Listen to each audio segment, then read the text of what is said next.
Alain donc ami depuis très longtemps. Il est né il est né à Strasbourg, donc on reste en Alsace. 1961, qui est une grandissime année pour le vin. Sciences Éco, un billet d'HEC, et puis en 1982, on a retrouvé les bandes. Tu étais sur une radio libre à l'époque, qu'on aime beaucoup dans ce club, qui s'appelait Radio Cocktail. C'était quoi ça, Radio Cocktail? C'était une des premières radios dites libres à Paris, qui a été créée en 1981, quand toutes les radios sont arrivées. J'y allais avec la voiture de ma mère, et en arrivant dans un rayon de 50 km autour de la radio, je pouvais capter la radio sur le récepteur FM de la voiture. Donc c'était vraiment les débuts de la FM. 1985, donc tu intègres le groupe Énergie. Donc ça va être une partie de ta carrière sur laquelle tu vas apprendre beaucoup de choses, pendant laquelle tu vas apprendre beaucoup de choses, Alain. Oui, parce que j'ai travaillé à côté d'un entrepreneur qui était Jean-Paul Baudecroux, qui est toujours le patron d'Énergie. J'ai déjeuné avec lui la semaine dernière. Il a 78 ans, il est toujours le principal actionnaire d'Énergie, et il est en grande forme. Donc c'est vrai qu'à ses côtés, pendant 20 ans, presque 20 ans, j'ai appris beaucoup de choses. Ensuite, en 2000, tu t'émancipes, tu deviens entrepreneur. Est-ce que dans ta génétique, Alain, tu t'es toujours dit, un jour, j'aurai ma boîte? Oui, j'ai toujours voulu être entrepreneur, et finalement, si je suis resté 15 ans à Énergie, c'est que je me sentais déjà un peu entrepreneur aux côtés de Jean-Paul Baudecroux. On s'entendait très bien. Il imaginait la stratégie, je l'exécutais. J'avais le droit aussi d'avoir mes propres idées, mes propres projets. Donc j'avais vraiment une vie d'entrepreneur à ses côtés. On partageait tout. Donc j'étais très heureux, mais c'est vrai que j'ai eu l'occasion de donner un coup d'accélérateur en 2000 en rachetant une entreprise dont personne ne voulait. Alors justement, RMC, comment on fait pour trouver des sous pour acheter une boîte, une radio, dans laquelle personne ne croit, quoi? Bon, on va avoir un fonds d'investissement. Et puis j'ai eu de la chance. C'est un fonds qui était spécialisé dans le LBO, donc pas du tout dans le retournement.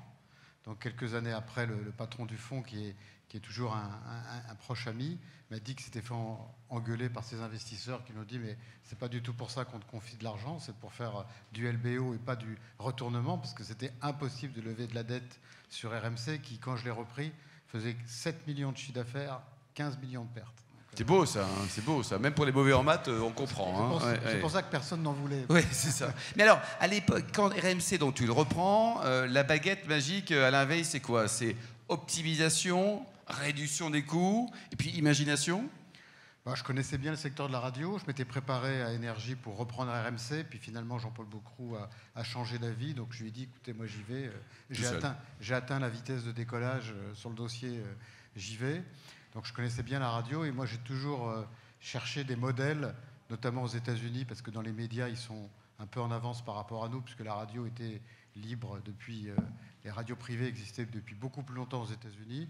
J'ai trouvé un modèle qui fonctionnait bien à New York, WABC, et je me suis dit, je prends ce modèle, je le mets en France, et ça a marché. Et alors quand tu dis le Bourdin le matin, les grandes gueules après, et Brigitte Lay à partir de 14h, tu sors ta tête, tout ça, un matin, en travaillant à 5h du mat, t'en parles, tu décides tout seul, t'étais comment à ce moment-là? Une petite armée autour de toi? Alors j'avais une équipe. C'est vrai que les grandes décisions, on les prend souvent seul, parce que le succès, c'est toujours des idées auxquelles personne ne croit, sinon tout le monde réussirait. Donc il faut du coup de la détermination, et parfois contre l'avis de ses collaborateurs qui sont plus dans le mainstream. Donc ça, c'est sûr que c'est une qualité indispensable à tous les entrepreneurs que vous avez sans doute. Donc c'est comme ça qu'on décide. Et moi, je collais à mon modèle américain, et c'était finalement assez facile. Et quand tu as repris RMC, quelle était la part d'audience? Et après, quand tu as dépassé Europe 1, est-ce que tu as eu quand même un grand sourire? C'était un grand plaisir, parce que Europe 1, d'abord, ce sont des amis. Moi, j'ai toujours rêvé de travailler à Europe 1. J'ai fait un stage de 6 mois quand je suis sorti du MBA d'HEC. Donc j'ai toujours été attaché à cette maison. Mais c'est vrai que quand j'étais à Énergie, l'obsession de Jean-Paul Baudecroux, c'était de doubler Europe 1, qui était aussi la radio de sa jeunesse. Et donc, quand j'ai pu faire la même chose à RMC, d'abord, c'était une reconnaissance aux yeux de Jean-Paul Baudecroux que j'avais réussi, parce que moi aussi, j'avais doublé Europe 1. Et puis, c'était une belle reconnaissance dans la profession, bien sûr. 2002, donc, tu rachètes BFM Business, qui est né la même année que le Wine Business, en 1991. C'était dans quel état? Et tu as toujours cru qu'il y avait de la place pour de l'économie à la radio? C'était pas non plus gagné comme pari? J'ai pu le racheter parce que c'est une radio dont personne ne voulait. Deuxième. 10 ans de perte. On l'a repris à la barre du tribunal. Je suis allé voir à New York Bloomberg Radio, Je me suis dit, on va faire la même chose. Ça a été plus facile qu'RMC parce que la radio BFM avait une bonne image, même si elle perdait de l'argent, mais ses auditeurs étaient contents. Je sais qu'il y a beaucoup d'auditeurs de BFM Radio ici. Qui écoute BFM Business, radio, télé d'ailleurs, les deux là? Il y a quand même plus de vin jaune. Hein. Attends. Ouais. Donc ça a été plus facile et c'est vrai qu'après on a accéléré. Et après, donc, tu as eu aussi une aventure merveilleuse qui s'est concrétisée le 25 novembre 2005 de mémoire, ou le 28. C'est le lancement de BFM TV. Donc on n'a pas tous les jours la chance de créer ex nihilo, de lancer et d'avoir un grand succès avec une télé en France. Oui, c'était un rêve de pouvoir avoir une chaîne d'information. Au départ, on voulait lancer une chaîne économique. C'est comme ça qu'on avait déposé le dossier. On voulait faire CNBC. Et puis, le lendemain du dépôt des dossiers, je constate que LCI n'a pas déposé de dossier en gratuit. Donc, je me suis dit, ils sont morts, parce que c'est un problème de distribution.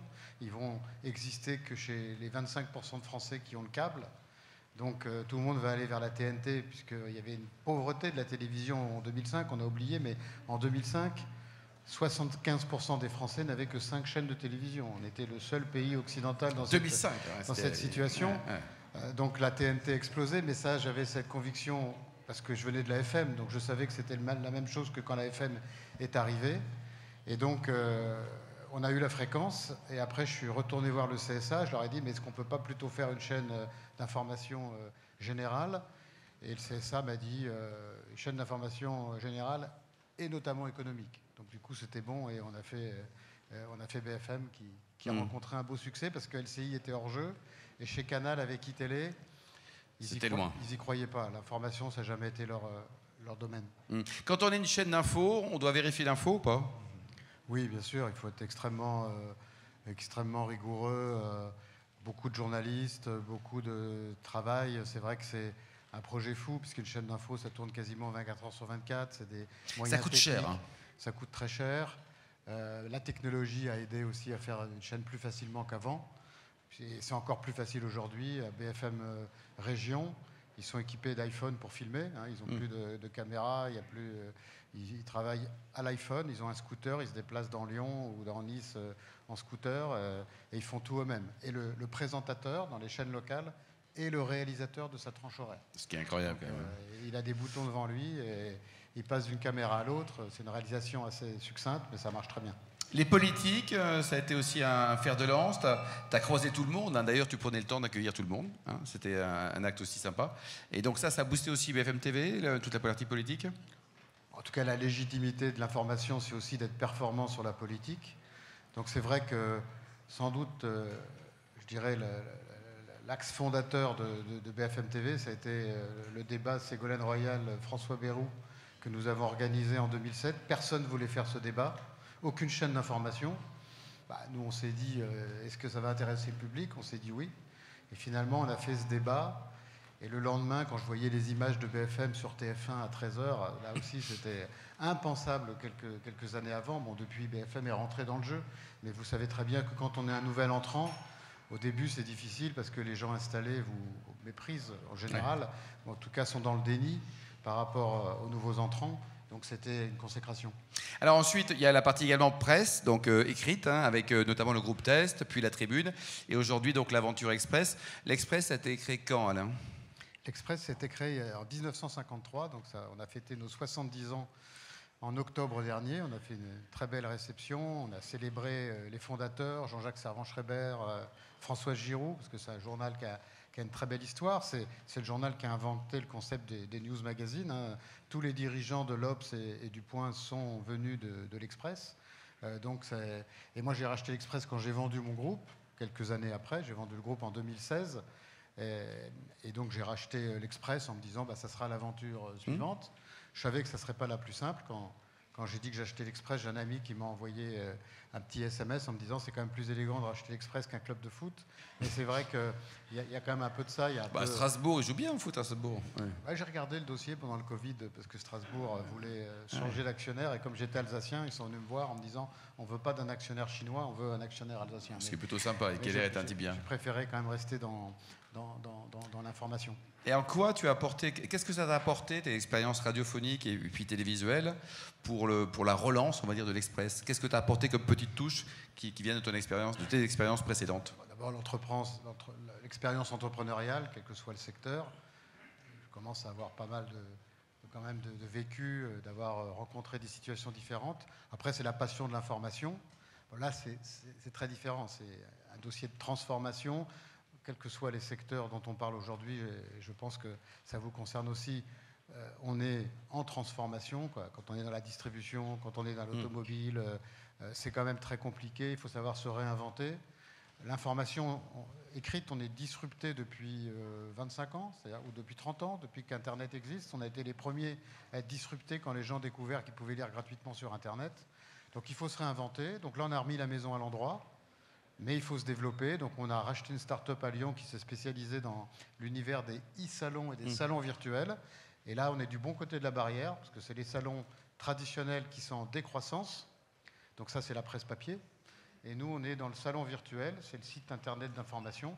Et là, on est du bon côté de la barrière, on a une croissance très forte.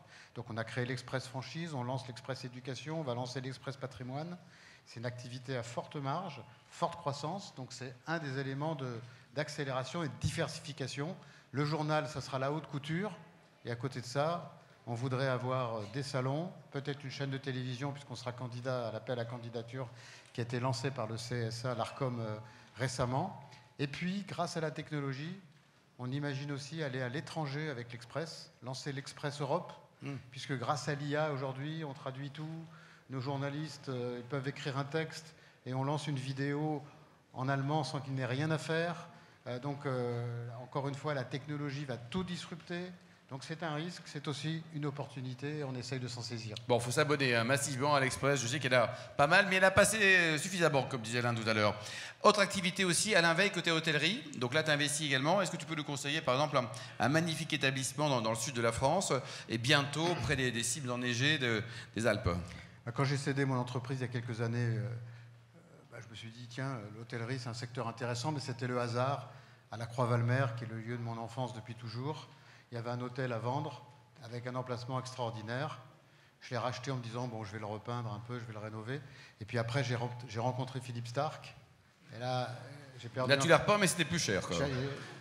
J'ai perdu un peu le contrôle du projet. Bon, pas tout à fait, mais tu ne perds jamais le contrôle de tous les projets. C'est un magnifique hôtel qui s'appelle Lily of the Valley, qui est un beau succès. Et là, on va lancer un deuxième Lily of the Valley à Courchevel. On a acheté un hôtel l'année dernière, on va le démolir bientôt. C'est le plus bel emplacement de Courchevel. Pour ceux qui connaissent, on est à l'Altiport. Donc ça va être une vue extraordinaire à 360. On domine la station. On est au milieu des pistes. Et on est à 2000 mètres, donc on n'aura pas de problème d'enneigement pour les 30 prochaines années. Donc je suis ravi, c'est un beau projet. Est-ce que celui qui existe aujourd'hui, on peut imaginer, pas des stages, mais des séjours basés sur le sport, le bien-être, hors saison, on a fait le pari d'être ouvert toute l'année, ce à quoi personne ne croyait. Et pour être ouvert toute l'année, il faut que l'hôtel soit une destination. Donc l'hiver, on a mis en place des programmes de remise en forme et de perte de poids. Donc vous venez... mais vous n'êtes pas dans un établissement paramédical, vous êtes dans un établissement de luxe, mais on a un médecin diététicien qui a screené toutes les cartes avec le chef, qui a formé le chef, et vous maigrissez dans le plaisir, puisqu'on a fait des régimes plutôt haut de gamme, parce que la langouste ou un petit peu de caviar dans la semaine, ça n'a jamais fait grossir. Et si vous avez bien fait votre programme de sport, vous avez le droit à un verre de grand vin tous les soirs. Oh, génial. Et toi, avant les questions spontanées, c'est Edouard qui a posé la première question. Après, ça va être Olivier et Robert. Et ensuite, Émilie Barucan. Toi, côté vin, ta dernière émotion, une émotion que tu pourrais nous dévoiler? Je crois que j'avais dû dire la même chose la dernière fois que je suis intervenu au Wine Business Club. Moi, il y a un vin que j'aime beaucoup. C'est un Côte de Bourg, donc c'est pas terrible au départ. Et il s'appelle Roc de Cambe. Donc, quand vous êtes au restaurant, que vous voyez un Roc de Cambe, c'est abordable et c'est un très grand Bordeaux. Si vous le faites déguster à l'aveugle, les gens ne sauront pas ce que c'est et trouveront que c'est très très bon. Et puis un autre vin que j'aime bien, qui est abordable aussi, c'est le 3e vin de Château Latour. Ah oui. Pauillac de Latour. c'est la tour de Pauillac, et c'est formidable, c'est abordable aussi, et ça reste un château La Tour. Tu t'as acheté un petit vignoble, pas forcément là-bas, mais dans le sud, non? T'as pas envie de planter 3 vignes? T'en as pas loin de l'hôtel? Oui, les prix montent beaucoup dans le vin. Il devait être formidable, il a été, on applaudit très chaleureusement Alain Veil. Merci Alain, merci Alain, merci.